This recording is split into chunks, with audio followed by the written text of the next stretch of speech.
Hi everybody and welcome back to Lost Genre Reddit Stories. This post is from the subreddit Am I the A-hole and it's by user SquarePhone8468. Am I the a-hole for not being excited my sister is having a new baby when I still have custody of her first child? My sister Val is an alcoholic, or was an alcoholic, I don't know the terminology. She has been on and off since she was 18. Her drinking made her a neglectful parent. I won't go into it, but eventually social services stepped in and I ended up fostering my nephew Danny, who was 6 at the time. When we took custody, Val made almost no effort to see Danny. She missed scheduled visits. Even in the brief periods she was clean after being sent to rehab. Danny grew very resentful, and when she did stick to visits, he would refuse to speak to her, which would drive her into another bender, spiral, or relapse. After 2 years of fostering, my husband and I were given full legal guardianship, which Val voluntarily gave us. Danny is now 11, and Val isn't in his life, which he says is what he wants. Val has been sober for 2 years and only ever asks how Danny is when she speaks to me. She makes no effort to contact him. I have never really said much to her about it because Danny is a happy kid and I think we're good parents to him, and I don't want Val to start contacting him out of obligation and end up hurting him. She's basically just an uninvolved aunt to him. But earlier this week, Val announced on a family group call that she's pregnant, and I couldn't even fake being pleased. My stomach dropped. She's over there grinning, talking about a nursery, while next door to me is the bedroom of the kid she discarded. It's one thing to hold your hands up and say you're not capable of being a mother, but to just decide you can't be bothered to do the work of repairing the relationship with the child you already have, so just to have a new one? I guess I didn't look happy on the video because everyone asked what my issue was. I just said nothing and not to worry because I'll let the child she didn't want know about the one that she did. Val got really upset and her boyfriend got mad at me and the call ended shortly after. My mom says I owe Val an apology. She asked if I thought she should take Danny back or if I resented having him. To be clear, I couldn't love that boy more if he came out of me, and no, I don't think he should live with Val. My mom's point is, if I think things should stay the way they are, then I shouldn't begrudge Val for still wanting to be a mother to someone, and that considering there's nothing she could do right in this situation, I should find it in my heart to be happy she's healthy and finding happiness. My dad agrees with me that she's making a bad decision having another child, but mainly because he feels she's not stable. Not because of Danny. He says Danny is my son now, and I shouldn't see it as him being re-abandoned when he's in the best place for him. I just feel like it's so wrong of Val to try and start fresh, like she doesn't already have a child out there that she never even tried with. It seems like she just wants everything the easy way. I'm just so angry that she thinks she doesn't have to take responsibility for the hurt she caused. She can just start the cycle again as if Danny was the first pancake. Am I really the a-hole for not seeing this as a positive thing? No, OP, in my opinion, I don't know, maybe I'm an a-hole as well, could be. But I'm on your side, of course. Maybe it's hurtful what you said, but it's true. And if anybody in this whole story is owed an apology, it is Danny. And it should be Val giving it to him and asking for his forgiveness for being a crappy mom, for being somebody who let alcohol be more important than her child. And I know addiction is a sickness and alcoholism is in there, but to me, the child always comes first, and you do whatever work you need to do to be the right parent to that child. It's not about you anymore when there's a life that depends on you. I also think your dad is right. Danny is your son now, and he's in the best place he could be. That doesn't take away that Val should be asking for his forgiveness. And what do you guys think? Let me know in the comment section, and now let's check out the community comments. KM4098 says, not the a-hole. I have a sister like her, who now has 3 kids to 3 different dads. None are involved. My mother basically raised the kids until she died. Once my mom died, sister spiraled and tried to move in with my dad. Is she stable now? I don't understand your mom's point. Why would you take this as thinking your sister needed to take her kid back? My first thought would be worry you'd end up with a second child to take care of. And Dopey responds, she says she's stable, who really knows? I don't see her much. To my knowledge, she is sober. I've seen no markers of a relapse, so I'm taking her at her word. Emotionally stable? I don't know if she's ever been that. My mom's point is that I don't want her to take back the son she has, and I'm not happy she's having a baby. So she's like, do you think your sister doesn't deserve to be a mother and be punished the rest of her life? And I get what my mom means, but at the same time, I just don't know how Val sleeps at night, or expected that just because she gets to forget about her kid that I do too? Big Butterflix says, you are not the a-hole. When Danny finds out about the new baby, he will easily connect the dots that he wasn't good enough for her to get her crap together for, but the new baby is. He will ask why he wasn't enough. I think that would be a natural response for him. I hope he is in therapy or has worked through some of his abandonment. I feel for him and love he has a wonderful family that cares and loves him, even if his birth mother wasn't capable. Clinew says, not the a-hole. Val already is a mother to someone. She had a child 11 years ago who she consciously chose each day to ignore. If she were really in a better place, she'd be moving heaven and earth for Danny, no matter what that means or the sacrifices she'd have to make. Getting pregnant doesn't absolve her of past mistakes or erase Danny, my god. OP, I'd avoid her and your mother unless they acknowledge the damage already done. And Dopey responds, I agree, but herein lies why I kind of feel bad. Because she could move whatever she wanted, I wouldn't let her have Danny back and she knows it. She technically is in a better place, but no court would give her custody back when we've moved a good distance away and would fight her in court. So I feel like maybe part of the reason she's not fighting for Danny is because it would be wasting money because I wouldn't support it. Running Lake 3327 says, no matter how much Danny is loved by you, he will always have the anguish of being abandoned and replaced. I say this because he knows his mother gave birth to him, and now the love that she was supposed to give him, she's given to someone new. I think I would talk to him seriously, let him know that this is not the case, and if you truly love him, I would adopt him so he has an actual mother, not just a legal guardian, but a mother that he knows will never leave. That may help him cope. And Dopey responds, I know that's true, and what makes it worse is that he remembers living with her. When we first got him, he would cry and cry for her, for someone who didn't even bother to feed him most days. It was only after living with us for a while that he realized how abnormal that was and got angry with her. He says he doesn't remember anything good about her. I don't know if that's true, but he knows she didn't care, and I'm sure that hurts him and probably will for his whole life. And Alexis97 says, not the a-hole. You are protecting who your family is failing. Your sister needs psychological help clearly, and your mom might too. Can't blame her for wanting to be a mother to someone. Just say you don't like your grandchild. Holy F. Side point. The fact that people who get kids taken away or lost custody and do nothing to improve it or get them back are allowed to keep having more will never ever make sense to me. Edit, because I'm actually so mad at your parents. Your dad sucks too. Sorry. The child absolutely will see it as being abandoned again. Please go low contact with the family for the sake of Danny and get him a therapist now to help process the sibling situation. And Dopey responds, my parents have been good parents to me, and they're great grandparents to my children. I'm not going to cut them off. They love Danny and my daughter, and I think they did a good job with me. But yeah, I don't know what's going to happen with Val's child. I'm taking myself out of that equation. I'm not going through all that again. I paid for her rehab twice. And yes, she's sober, but on a personal level, it seems like she's learned nothing.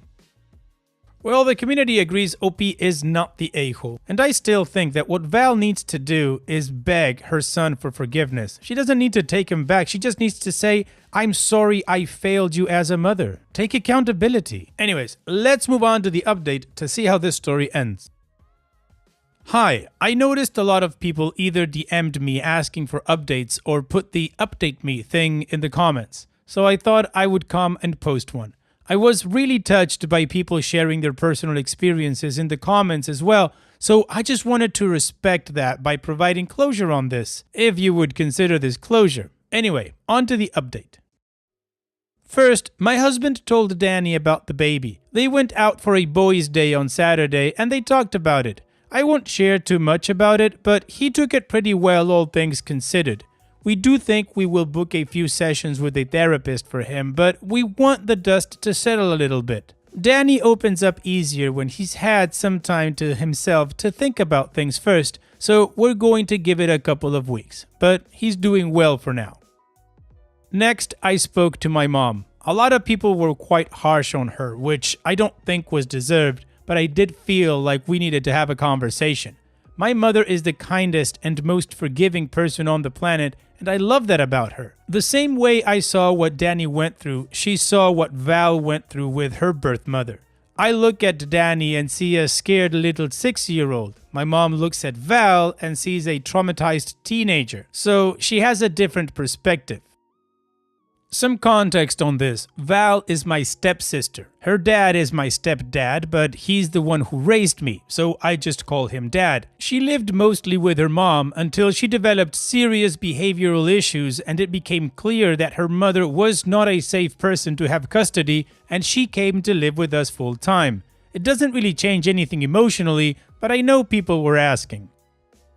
Anyway, my mom's pretty much all's well that ends well in mindset. She always has been. She likes happy endings. In her mind, this is one. But she understands that she came across really flippant about what Danny went through, and she does feel bad about it in hindsight. She adores Danny, so me laying it out for her all over again really affected her, and she saw where I was coming from being upset. She did say she still hopes that Val is a better mother to her new baby, and at least we can both agree on that. Finally, I spoke to Val. She apologized for not telling me beforehand, but said she felt like she needed the support of having our parents there because she was nervous to tell me and felt if we were all on the call, it might feel a bit more like a normal, joyful occasion, but she said she knew she should have spoken to me separately. She said she will always regret the things she did while not sober, and she doesn't think Danny should ever forgive her, but she always wanted to be a mother, and she finally feels like she will be a good one now. I was listening to all this thinking I was just going to leave things where they were and stop reaching out, but then she basically said after everything, "Don't I want her to be happy?" And here's where I have to admit to maybe being a bad person. But viscerally, I wanted to answer no. And I realized the answer is actually no, I don't want Val to be happy. I want her to be sober and healthy, and I guess to have moments of happiness. But when I think of her living a happy life, I know that isn't what I would choose for her. I know that makes me a bad person, and I'm actually okay with that. People can judge me, I don't care, because they didn't have to walk to some dingy government building and see a child with bones sticking out of his t-shirt, scared of every loud noise, and take him home and watch him hide cold fries under his mattress in case there wasn't food to eat tomorrow. They didn't have to teach a 6-year-old the alphabet. They didn't have to look at him crying for his mother and figure out how to tell him you don't know where she is, thinking to yourself how sad it is she's all he cares about when she's somewhere not giving a crap what's happening to him. The worst things Val ever did, she did to someone I love beyond measure, and it's not for me to decide who deserves to be happy, but I can't say I hope she is. Obviously, I didn't have all this clarity during the phone call, but I did have enough to be honest and say my family and I were not in a place where it would be possible to engage with her anymore. She didn't take this well, and a lot of stuff she's been hanging on to came up, like how I should have tried harder to get Danny to talk to her, how she felt I wasn't present enough when she had Danny, all stuff from years ago. She called me spiteful, and her boyfriend later sent me a message saying the same, but it had to be done. I don't want to be in this toxic cycle of actively wishing someone doesn't have the life they want and keeping them in my life just to stir this up every few weeks. It's too much bad energy being put out there. I ended up blocking both Val and her boyfriend. I let my parents know that we'll have to do separate holidays and functions from now on, and they were very understanding. I'm happy to give Val priority on stuff with her dad's side of the family, and she can do the same with my mom's, and that's that. My parents also promised not to give updates unless asked, to either side. I'm not really sure if I'd say this is a happy update, but I think the positive I can take from this is it's made me very grateful for the family I have, and I'm just going to focus on being the best mother and wife to them that I can be. Thank you again to everyone who commented, and if I've left anything out, feel free to let me know. Additional information from OP's comments. A few people mentioned Danny potentially still wanting his mom deep down, and that's something I worried about for a long time too. But from what his therapist has told us, he's not stuck in that place. If anything, the resentment he feels towards Val has helped protect him from blaming himself or constantly hoping she'll suddenly show up and be the parent he needed. I know that's not exactly how it works in a neat, logical way, but for him, it's meant he's been able to move forward without being trapped in that cycle. Something else people asked about whether Val even wants a relationship with him now, and the honest answer is not really. She's pretty ambivalent about it. She asks how he is sometimes, but there's no real effort there, and I don't think more information about what he went through would change anything. She lived with the reality of it at the time, and it still didn't make a difference. As for her boyfriend, I don't think he's a bad person. He doesn't have any history of addiction as far as we know, and he's a high school teacher, so he has some level of stability. But I do think he has a bit of a savior complex when it comes to Val. I don't see him leaving her even if things went downhill again. I think he'd stay and try to prove he can make it work no matter what. Some people also suggested reporting things early, but it's not that simple. If a child looks fed and clothed, there's often nothing that gets picked up straight away. A lot of the times, things only get acted on once there's already been damage done, which is a really hard reality to sit with. And just to be honest about where I'm at mentally, I'm not trying to fix how I feel about Val. I don't think I owe her that. If I ever get help for it, it will be to let go of the weight of it for myself, not to rebuild anything with her. Also, a lot of people were worried we'd end up taking the new baby if things went wrong, and I just want to be very clear, that's not happening. We have 2 kids in this house, and that is our limit. It's not something we would consider, even in difficult circumstances. I've thought about whether I should have said more to her, but I don't think it would have changed anything. If anything, it would have been harder to say everything I feel and have it met with the same indifference. At this point, distance really does feel like the healthiest option for all of us. I absolutely agree with you, OP. You have your focus on your family. That's it. And to Val, I truly hope that she is better and that she does live up to being the mom that she has to be. So here's wishing you for the best in the future. Thanks so much for sharing and take care. And now let's finish this video with a mood booster post. This post is from the subreddit Petty Revenge and it's by user Tellybolt. Created a problem to keep my annoying neighbor occupied and get some peace. In the early 90s, we bought a new house on a lot that was recently severed and sold from the neighbor's property. It was a large corner lot divided into 2 parcels. The back parcel was originally intended as a second driveway to connect the side road to the neighbors, but was mistakenly sold to us. Our neighbor, a known grumpy old guy, insisted that this back parcel was his property and was never intended to be sold. He and his lawyer messed up. He would often stand there right in front of our bedroom windows to kind of mark his property. Trying to have a reasonable conversation with him was impossible. I repeatedly told him that I had the deed and that the property line wasn't going to change. His wife was rarely seen as she had limited mobility and spent most of her time watching TV connected to a C-band satellite dish. At the time, I was working in wireless and had access to test equipment. To find a way to keep the neighbor occupied and hopefully give us some peace, I decided to generate interference that would jam his satellite signal.